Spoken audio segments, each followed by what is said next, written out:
우리는 맞고 너희는 틀렸다라는 책을 쓴 사람이 있습니다. 커네티컷 대학교의 철학과 교수인 마이클 린치인데요. 이 사람이 현대 사회를 Know it all이라고 표현했습니다.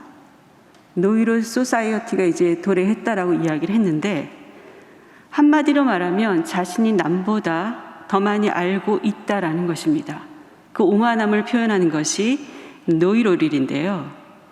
다른 사람의 관점에 귀 기울일 필요가 없다라는 것이고, 그래서 결국은 사실의 문제를 어떻게 확신의 문제로 바꾸어가는지를 탐색합니다. 그래서 결국은 무엇이 진실인지가 더 이상 중요해지지 않은 시대에 대해서 일갈합니다.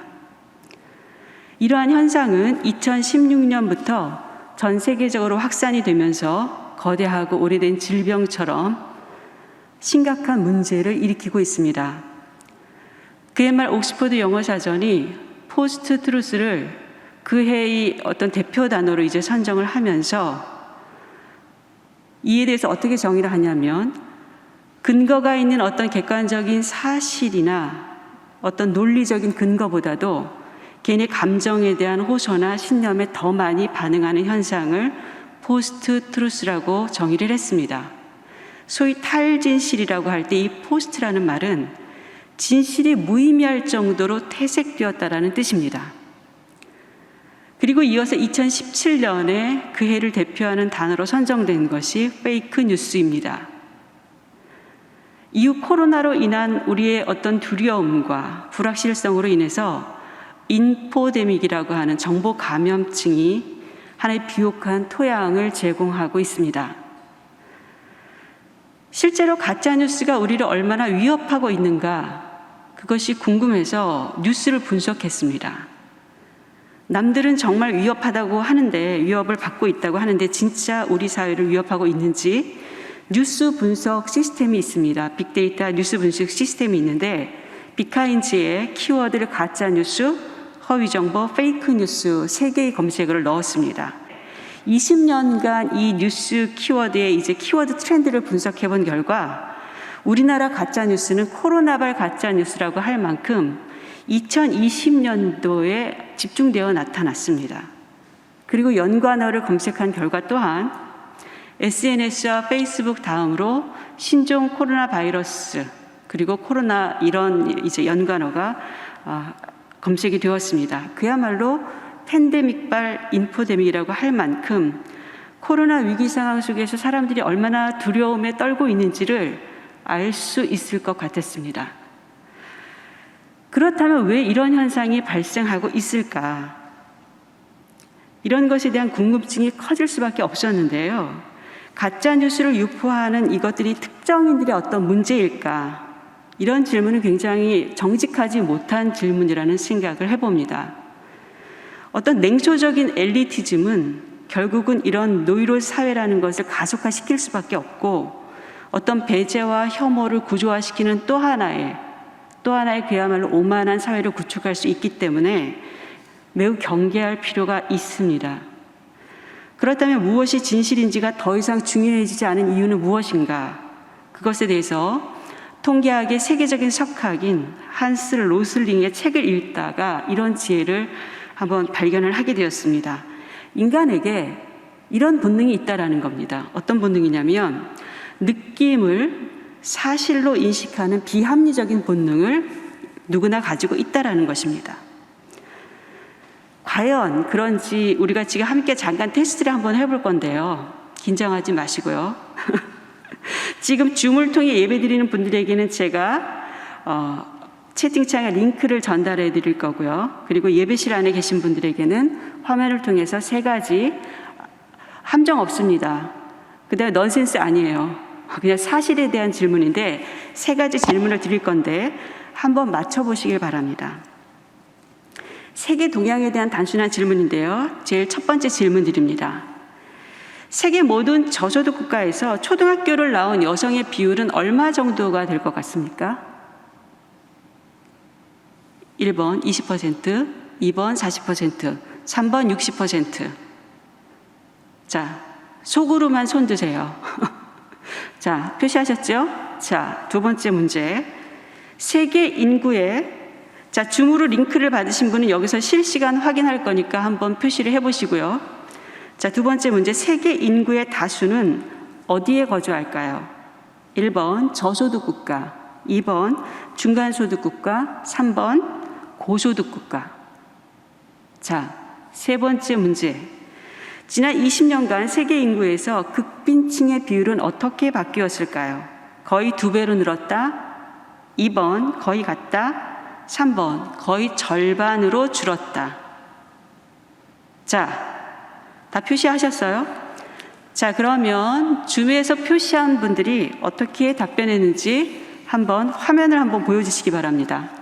지금 예배드리는 분들이 어떻게 온라인에서 예배드리는지, 자, 어떤 비율로 나왔는지 한번 그 화면을 한번 보여주시고, 자, 그렇게 대답하셨군요. 20%, 그 다음에 저소득 국가에, 그 다음에 어쩜 저렇게 정답을 전부 다 비껴갔는지 아마 이 영상은 편집될 수도 있을 것 같아요. 그런데 세계의 모든 사람들이 거의 다 이렇게 엇나간 대답들을 했다라는 거예요. 한스 로슬링이 2017년에 14개국의 각계각층에 종사하는 사람들 12,000명을 대상으로 세계 동향에 관한 그냥 사실을 묻는 얼마나 알고 있는지를 조사를 했습니다. 그랬을 때 오늘 제시한 3개의 질문을 포함해서 총 13개의 질문을 제시한 결과 마지막 문항을 제외하면 평균 맞춘 개수가 2개라는 것입니다. 거기에는 굉장히 나라의 의사결정을 하는 사람들까지도 다 포함이 되었는데 2개 이상을 넘기지 못했다라는 것이고, 1명이 전부 맞췄다고 합니다. 12만 명 중에 12,000명 중에 딱 1명이 다 맞췄다라는 거예요. 그러면서 이 한스 로슬링이라는 학자가 면밀히 관찰해 보니 이것은 지식의 있고 없고의 문제가 아니고 세계를 굉장히 사람들은 직관적인 본능에 따라서 인식하는 데서 생긴 오해였다고 설명을 합니다. 문제는 이 오해가 심각할 뿐만 아니라 이 오해가 체계적이기까지 하다라는 겁니다. 그리고 인간의 뇌가 깊이 생각하지 않고 속단하는 경우가 많고 과도하게 극적인 것에 열광하는 성향이 있다는 것을 발견했다라고 해석을 합니다. 과도하게 극적이라는 의미가 무엇인지 제가 이제 설명을 해드릴 텐데요. 여러분들이 응답한 것처럼 세계 모든 저소득 국가에서 초등학교를 나온 여성의 비율은 1번 20%가 아니라 사실은 60%입니다.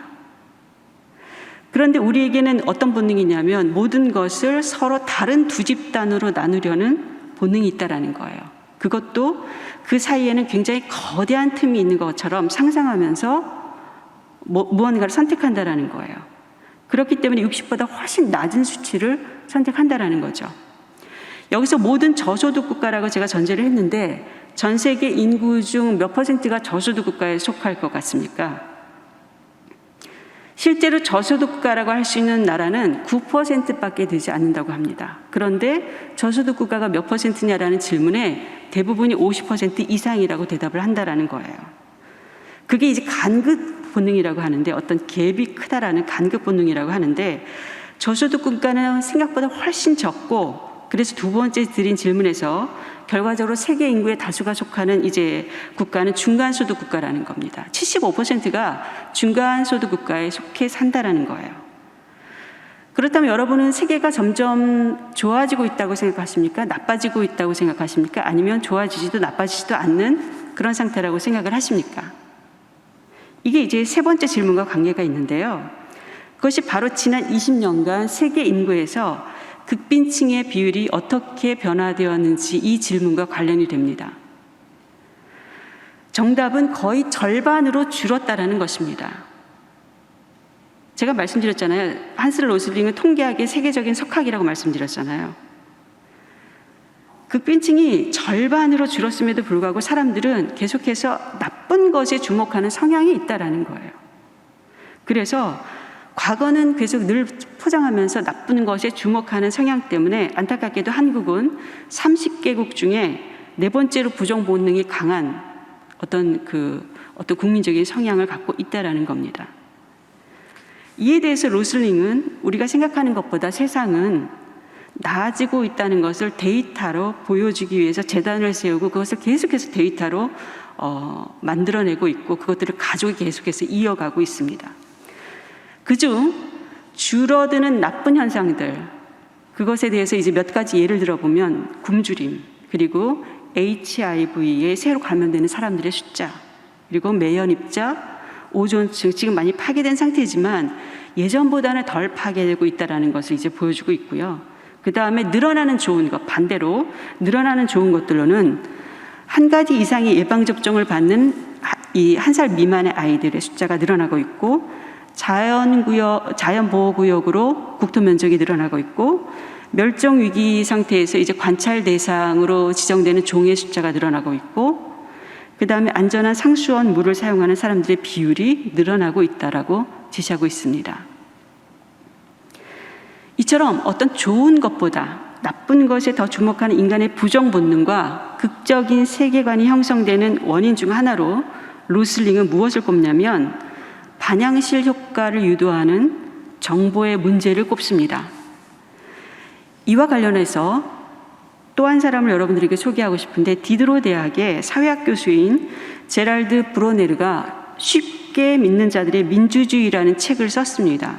이 책에서 뭐라고 얘기를 하냐면, 참과 거짓을 분별하기 어려울 정도로 정보가 폭증하는 시대에 객관적인 지식을 담은 지식상품과 그 다음에 근거 없는 신념상품, 지식상품과 신념상품이 경쟁하는 구도를 이루고 있다고 이야기합니다. 어떻게 이런 일이 가능할까요? 그것에 대해서 이 사회학자가 그런 얘기를 합니다. 정보 규제가 지나치게 완화된 이 정보 시장 때문에 엄청난 양의 정보를 접근할 수 있게 되었는데요. 예를 드는 것이 굉장히 재미있습니다. 엄청난 양의 정보에 접근할 수 있으면서 우리가 무엇을 하냐면, 예를 들어서 백신의 효용에 대해서 굉장히 의심이 가요. 의심이 되면 네이버 검색창에 백신 위험성, 백신 부작용, 이런 것들을 입력한다라는 거예요.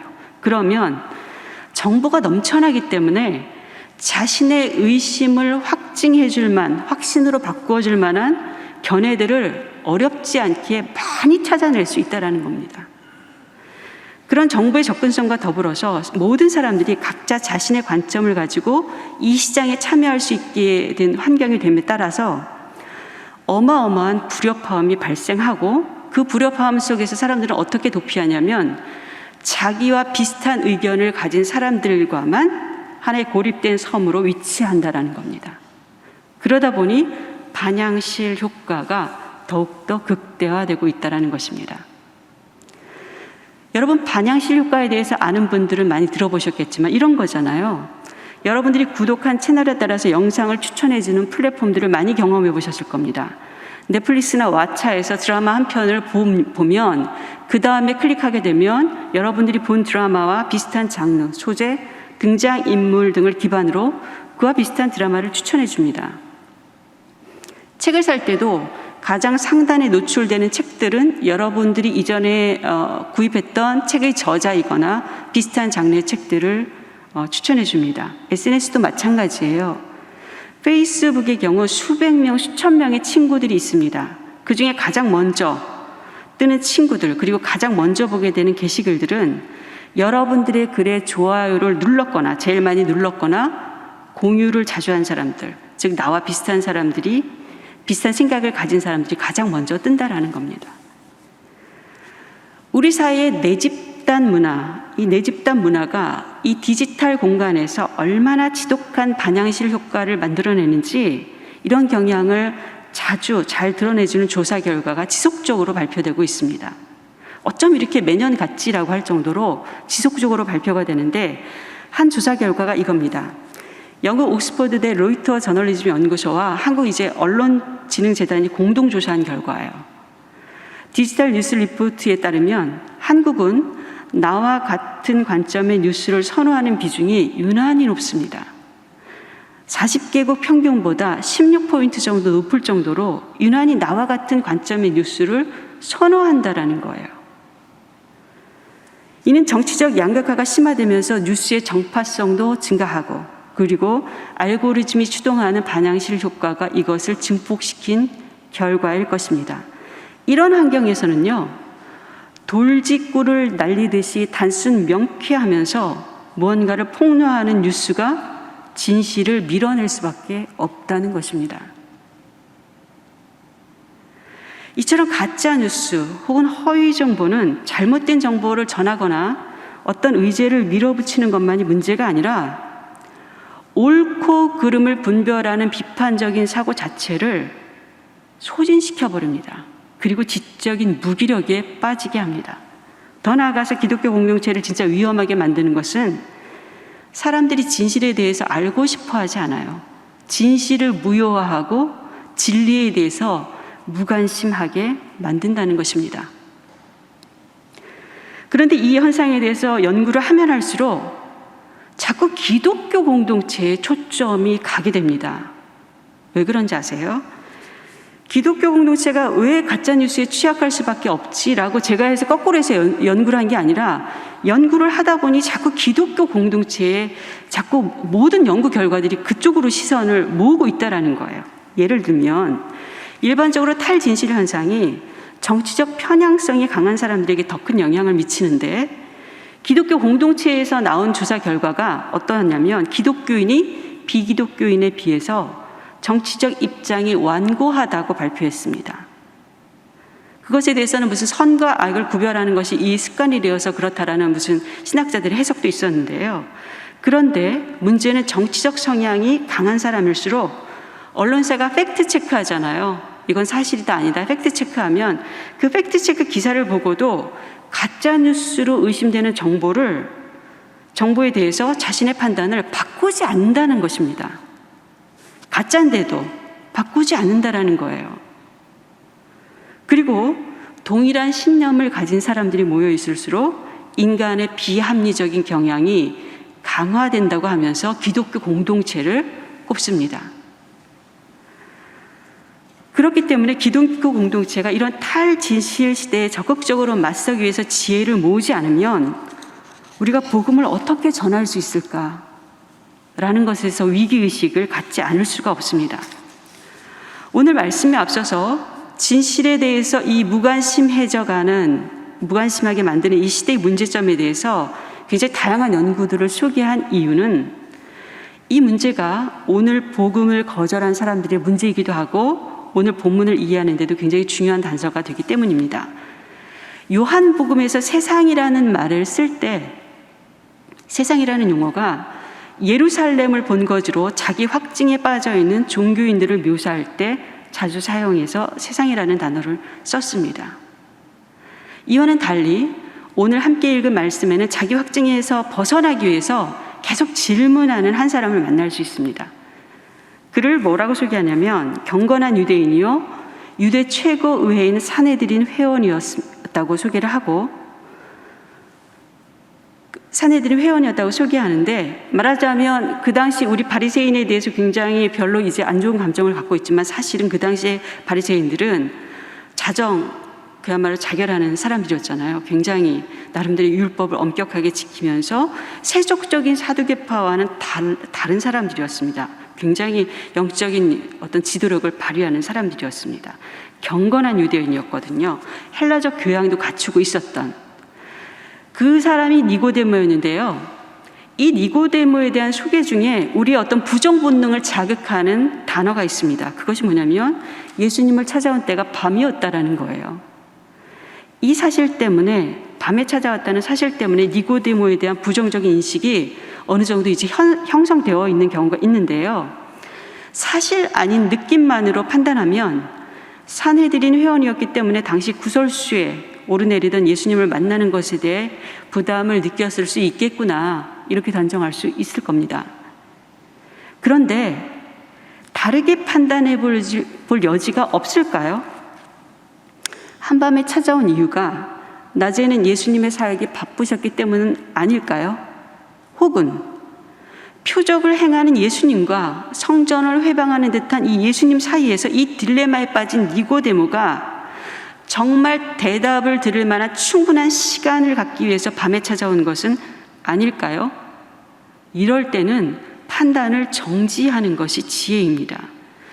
이런 제안을 하는 이유가 있습니다. 그 한 가지는 누가복음 7장과 19장에 소개된 니고데모는 비겁하다거나 혹은 결단을 유보하는 니고데모와는 전혀 다른 모습이기 때문입니다. 또한 이미 본문 1절이 니고데모에 대해서 암시하는 것이 있습니다. 오늘 본문이 그런데 바리새인 중에 니고데모라는 사람이 있었다라고 소개를 합니다. 그런데는 아무데나 쓰이는 접속사가 아니잖아요. 역접 접속사입니다. 그러면 앞에 어떤 이야기가 기록되어 있는지 우리가 살펴봐야 되잖아요. 요한복음 2장 가나 혼인잔치를 배경으로 물이 포도주로 바뀌는 이제 표적이 기록되고 있습니다. 이는 공생애를 시작하신 주님께서 결혼식의 민원을 해결해 주기 위한 사건으로 보기에는 혼주나 포도주를 맛본 사람들의 반응이 매우 고요해요. 그런 의미에서 별 반응이 없이 조용히 넘어간 이유는 이 표적을 사람들이 제대로 이해하지 못했기 때문일 수 있는데요. 김혜건 교수님은 이것을 이렇게 해석합니다. 이 표적은 십자가 위에서 여자여 부르는 이 본문 19장의 본문과 대칭 구조를 이룬다라고 이제 해석을 하면서 하나의 예표적인 사건이다라고 해석을 합니다. 그래서 결국은 이 표적은 이제 막 모든 걸 버리고 따라 나섰으나 진짜 메시아일까라고 의심의 눈초리로 쳐다봤던 그 제자들이 예수를 믿고 따르는 계기가 됩니다. 이 표적을 보고서야 주님을 믿고 따르게 되거든요. 자, 그리고 나서 이어지는 사건은 예수님께서 쇼핑몰이 된 이 성전에 들어가셔서 장사꾼을 추방하시고 도발하는 장면을 보도합니다.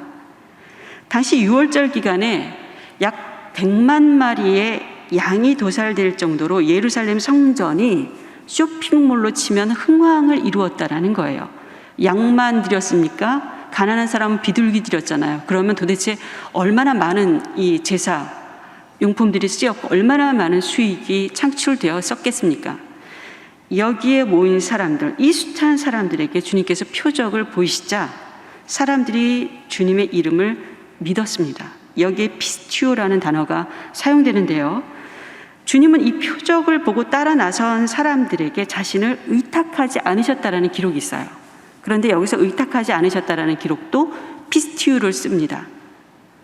왜냐하면 다른 복음서도 보아서 아시겠지만 표적 때문에 따라 나선 사람들은 항상 복음서에서 주님의 표적을 보고 놀라고 두려워하지만 선지자 중 누구 한 사람일 것이다. 딱 복음의 언저리에만 머물기 때문에 그들에게 예수님을 의탁하실 수 없으셨던 것입니다. 그런데 니고데모라는 사람이 있다라고 오늘 본문이 시작되는 겁니다.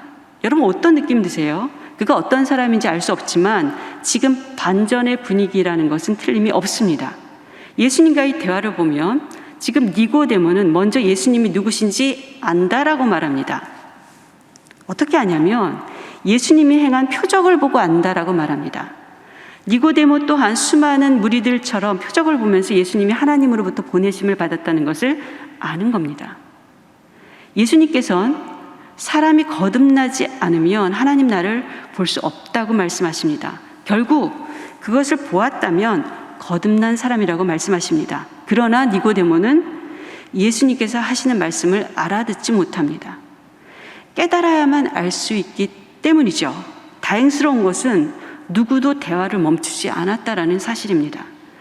이스라엘의 선생이라고 하는 니고데모는 어리석다고 표현하기에는 너무나 진지하고 갈급하게 질문합니다. 사람이 늙으면 어떻게 날 수 있습니까? 두 번째 모태에 들어갔다가 날 수 있습니까? 라고 진지하게 질문합니다. 이에 대해 주님 또한 대답하기를 멈추지 않고 말씀하십니다. 이 바리새파 전통이라는 닫힌 체계 속에서 속한 사람이 이해할 수 있는 것은 지극히 부분적이라는 것을 일깨워 주시지만 여전히 한계가 있었습니다. 그러나 니고데모는 질문을 멈추지 않습니다. 어찌 그런 일이 있을 수 있습니까? 이런 니고데모의 진리를 알고자 하는 갈망에 주님께서는 더 이상 질문이 필요 없는 복음의 정수를 일러주십니다. 이제 요한복음 3장 16절을 우리 함께 읽어보겠습니다. 하나님이 세상을 이처럼 사랑하사 독생자를 주셨으니 이는 그를 믿는 자마다 멸망하지 않고 영생을 얻게 하려 하심이라. 이웃 니고데모는 어떤 삶을 선택하며 살아갔을까요? 7장에서 그를 다시 만날 수 있는데요. 이 장면을 이해하기 위해서 이제 예루살렘 도시의 바리새인들을 조금 이해할 필요가 있습니다. 이 자기 확증에 빠져있는 예루살렘의 종교 지도자들은 예수가 그리스도일 리가 없다라고 확신을 했습니다. 그 근거가 무엇이냐면 예수가 갈릴리 출신이기 때문이라는 데 있었습니다. 그들이 생각하는 그리스도는 초월적인 어떤 신적인 신분을 갖고 있는 분이어야 하는데 예수께서 어디서 왔는지를 안다라는 것이고, 특별히 심지어 그곳이 갈릴리이기 때문에 예수는 그리스도가 아니라는 것입니다.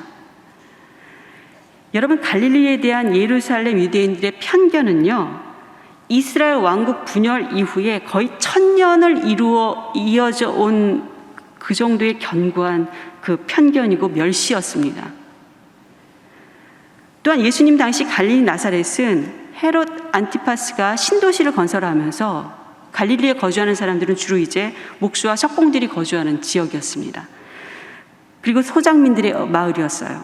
그곳은 소장민들이 매질을 당하는 곳이었고 또 파산한 사람들이 감옥에 끌려가는 곳이었으며 강제 노역으로 고통받는 땅이었습니다. 이처럼 종교 권력자들에게 갈릴리는 편견으로 정죄당하고 멸시당하는 땅이었기 때문에 요한복음 1장에서 나다나엘이 말하잖아요. 나사렛에서 무슨 선한 것이 날 수 있냐며 농담처럼 받습니다. 그러나 니고데모는 갈릴리, 그 멸시받는 땅 갈릴리 나사렛 출신 예수가 그리스도가 될 수 없다고 모두가 확신하고 있을 때 자신의 판단을 중지한 채 질문을 합니다. 진리를 찾아서 질문을 합니다. 그 결과 니고데모는 복음을 발견했고 예수를 체포하려는 유대 지도자들에게 당당히 맞섭니다. 요한복음 7장 44절 이하를 보면 예루살렘 종교 지도자들은 산헤드린 공회가 안식일에 모일 수 없습니다. 불법입니다. 그럼에도 불구하고 예수에 대한 적대감이 넘쳤기 때문에 율법까지 어겨가면서 예수를 체포해 오게 합니다. 그러나 종들은 놀랍게도 예수님은 체포해야 할 거짓 선지자가 아니라고 그 명령을 거절합니다. 종교 지도자들은 너희마저 미혹되었느냐며 저주를 받은 자라고 몰아붙입니다. 종교 지도자들의 이런 일방적인 어떤 단죄를 진정시키는 사람이 바로 니고데모였습니다. 그는 신명기의 율법에 근거해서 문제가 되는 사람의 말을 듣거나 그 행한 일을 조사하기도 전에 단죄하는 것이 옳지 않다며 그들을 진정시킵니다. 그러자 예루살렘 종교 지도자들의 반응이 아주 흥미롭습니다. 너도 갈릴리 출신이냐? 그야말로 갈릴리 출신 프레임이 이제 나오기 시작하는 겁니다. 니고데모의 행보가 여기서 멈춰졌겠습니까? 니고데모가 다시 등장하는 장면이 19장입니다. 니고데모는 예수님이 십자가 달리신 후에도 다시 모습을 드러냅니다. 왕의 장례식이나 사용되었던 최고급 장례용품인 모략과 침향을 가져와서 예수님에 대한 사랑을 모두가 볼 수 있도록 드러냅니다. 갈릴리에 대한 이런 부정적 편향이 주류를 형성하고 있던 사회 속에서 자기 확신을 거절한 채 진리가 인도하는 대로 말하고 증언하는 삶을 선택하며 살아가는 참 제자가 됩니다. 코로나 위기 속에서 우리 사회는 점점 진실이나 진리에 대해서 무감각해지고 허위 정보로 피폐해져 가고 있습니다. 그에 된 우리는 이 사회 속에서 길이요 진리요 생명 되신 예수 그리스도를 어떤 언어로 어떻게 이야기할 수 있을지 고민이 깊어지고 있습니다. 자신이 아는 것에 따라서 모든 것을 확신처럼 판단하는 사람들에게 지식이라는 것은 타인까지도 가두고 마는 단단한 돌무덤이 됩니다. 우리 손에 들려진 복음이라는 것은 굳어버린 돌무덤이 아니라 흐르는 샘이어야 합니다. 이를 위해서 우리는 오늘도 진실에 무관심해져가는 스스로를 훈련하고 진리를 추구하는 교회로 살아가기 위해 사실 그대로를 정직하게 보고 정직하게 말하는 훈련을 해야 합니다. 그러기 위해서 우리는 지금까지 알고 있던 모든 것에 대해서 질문해야 하고 익숙한 사고와 몸에 배인 습관이라도 한 번쯤 회의적인 시선으로 다시 돌아보며 말씀에 비추어 폐기해야 할 것들을 폐기하는 치열함이 있어야 합니다. 그럴 때에만 우리는 위장된 거룩이나 거짓된 영성의 틀을 깬 채 복음을 흘려보낼 수 있습니다. 오늘도 자기 확증으로 단단해진 세상을 사랑하기 위해 오신 주님을 바라보면서 진리의 한 걸음 더 나아가는 저와 여러분들이 되길 간절히 소원합니다. 함께 기도하시겠습니다. 하나님 아버지, 자기 확증으로 단단해진 세상이 바로 우리의 모습임을 고백합니다. 우리를 진리로 인도해 주셔서 진리의 말씀에 비추어 폐기해야 할 것들을 폐기하는 복음의 사람들로 살아갈 수 있도록 도와주시옵소서. 갈릴리의 예수가 되시고 갈릴리의 제자들을 불러주신 예수 그리스도 이름으로 기도드립니다. 아멘.